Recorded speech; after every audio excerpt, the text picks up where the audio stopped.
अब हम बात कर रहे थे गार्बेज कलेक्शन की। गार्बेज कलेक्शन जो प्रोसेस रहता है ना, उसके बारे में थोड़ा सा हम और डिस्कस कर लेते हैं कि प्रैक्टिकली लाइफ में कैसा होता है। तो पहले क्या होता था कि कॉरपोरेशन रहते थे, उनके एम्प्लॉयज़ रहते थे, ये नगर निगम कॉरपोरेशन रहते थे, उनके एम्प्लॉयज़ रहते थे, वो काम करते थे और वो जो है साफ़ सफाई रखते थे। लेकिन कमिश्नर्स जो थे, उन्हें एक तरीका मिल गया कि म्यूनसिपैलिटी का पैसा कैसे बचा सकते हैं। ऐसे बहुत सारी म्यूनसिपैलिटी अक्रॉस द कंट्री के कमिश्नर ने दिमाग लगाया। उन्होंने बोला कि हम अगर पहले जो है हम इनको गवर्नमेंट वर्कर्स को रखते थे साफ़ सफाई के लिए, तो वो थोड़ा महंगा पड़ता था। उसकी जगह वो क्या करते थे कि उन्होंने दूसरा रास्ता निकाला। उन्होंने कॉन्ट्रैक्टर को हायर करना स्टार्ट किया, प्राइवेट कॉन्ट्रैक्टर को।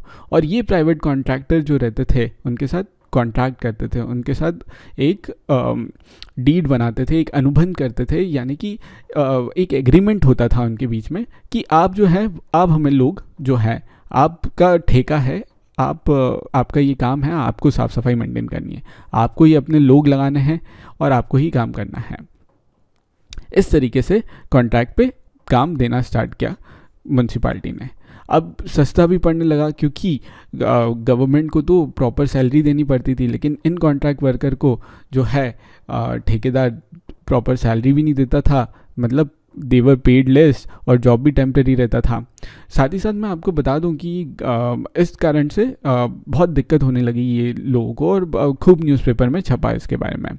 तो अब थोड़ा थोड़ा चेंज होता जा रहा है। जो गार्बेज कलेक्ट करने वाले लोग हैं, गार्बेज कलेक्ट करना जो है वो काफ़ी डेंजरस जॉब है, काफ़ी डेंजरस जॉब। थोड़ा सा आप एक इमेज देख लीजिए कि ये नाली साफ़ कर रहे हैं और कितना ज़्यादा डिफ़िकल्ट जॉब है इनका, किस तरीके से नाली के पानी में, और हज़ारों में देश भर में डेथ होती है इन को साफ़ सफाई करने वाले कर्मचारियों के लिए, क्योंकि बहुत डेंजरस जॉब है। और इनको पेमेंट कितना मिलता है? बहुत कम, बहुत ज़्यादा कम। साथ ही साथ अगर डायरेक्ट नगर निगम हायर करेगी तो उनका सेफ्टी के बारे में भी देखेगी कि इन्हें प्रॉपर सेफ्टी मेजर्स है कि नहीं है, लेकिन प्राइवेट कॉन्ट्रैक्टर तो ये भी नहीं देखता है। तो इस कारण से वो इंश्योर हो सकते हैं, उन्हें नुकसान हो सकता है काम करते वक्त। लेकिन अब बदलाव हो रहा है सेफ्टी इक्विपमेंट्स में। बता देता हूँ कि ये ऐसे जा रहे हैं, इस टाइप के सेफ्टी इक्विपमेंट्स आते हैं, इस टाइप की मशीनें आती है, जो कुछ गवर्नमेंट्स जो है हमारे देश की, वो ये मशीनें ला रही है। ये मशीन वही काम करती है जो ये अंदर घुस के जो नाली साफ़ कर रहे हैं ये मशीनें करती है। और अगर फिर भी जाना पड़ा तो ये देखिए, मास्क उन्हें प्रॉपरली अवेलेबल है, हेड अवेलेबल है, जो प्रॉपर मास्क और प्रॉपर कॉस्ट्यूम इनकी अवेलेबल है, जिससे ये जो है वहाँ पे सरवाइव कर पाए, उन्हें कोई दिक्कत नहीं हो, और वो भी अपनी मतलब अपनी प्रॉपर सेफ्टी और सिक्योरिटी का ख्याल रख पाए। इस तरीके से आजकल सरकारें कर रही है, इन टाइप की मशीनों पे इन्वेस्ट कर रही है, ये हमें देखना चाहिए।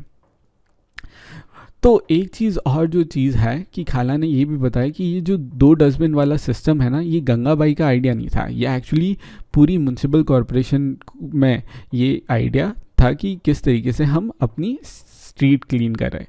लोग स्ट्रीट इसलिए क्लीन नहीं रख पाते थे कि वो कचरा फेंके तो फेंके कहाँ। तो हमारे शहर में भी, इंदौर में भी जगह जगह पे आपको इस तरीके के 2 वेस्ट बास्केट, 2 डस्टबिन आपको मिलेंगे। एक में आपको गीला कचरा डालना है, एक में आपको सूखा कचरा डालना है, ताकि इसका प्रोसेसिंग, वेस्ट का प्रोसेसिंग बहुत इजीली हो जाए। इस तरीके से वेस्ट जो रहता है वो प्रॉपरली मैनेज हो पाएगा। सूखे कचरे को अलग तरीके से प्रोसेस किया जाता है और गीले कचरे को अलग तरीके से प्रोसेस किया जाता है, जो मैं जल्द ही आपको बताने वाला हूँ।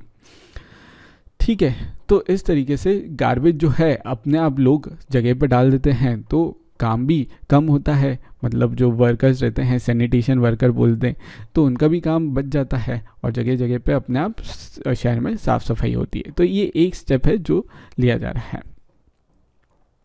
अब मैं एक एग्जाम्पल बताता हूँ, एक केस स्टडी बताता हूँ जो भारत में हुई।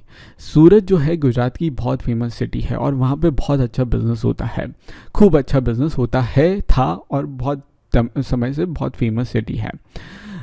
यहाँ पे इनफैक्ट साड़ियाँ और इनफैक्ट डायमंड्स के लिए सूरत वर्ल्ड फेमस है।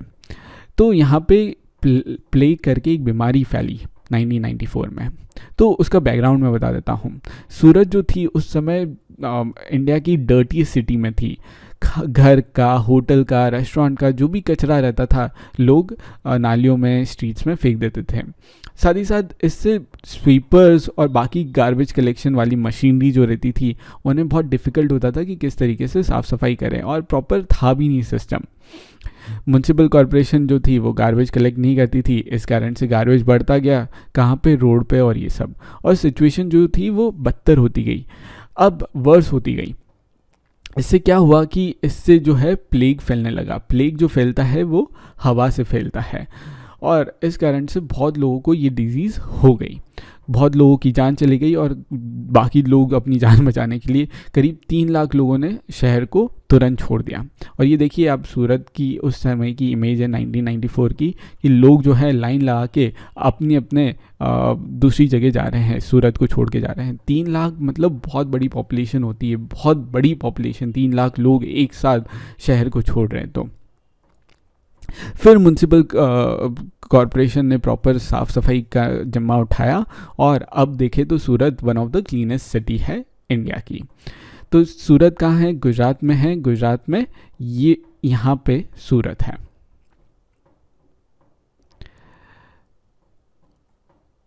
ये रहा सूरत, आपको दिख रहा होगा, ये सूरत है, ठीक है। और देखिए वहाँ पे डेथ हुई लोगों की, और लोग जो हैं छोड़ के जा रहे हैं, जैसे मौका मिल रहा है वहाँ पे बस से जा रहे हैं, यहाँ पे अपनी कार से, बाइक से, बस सूरत छोड़ के जा रहे थे। उस समय तो लोगों को कुछ समझ में नहीं आ रहा था।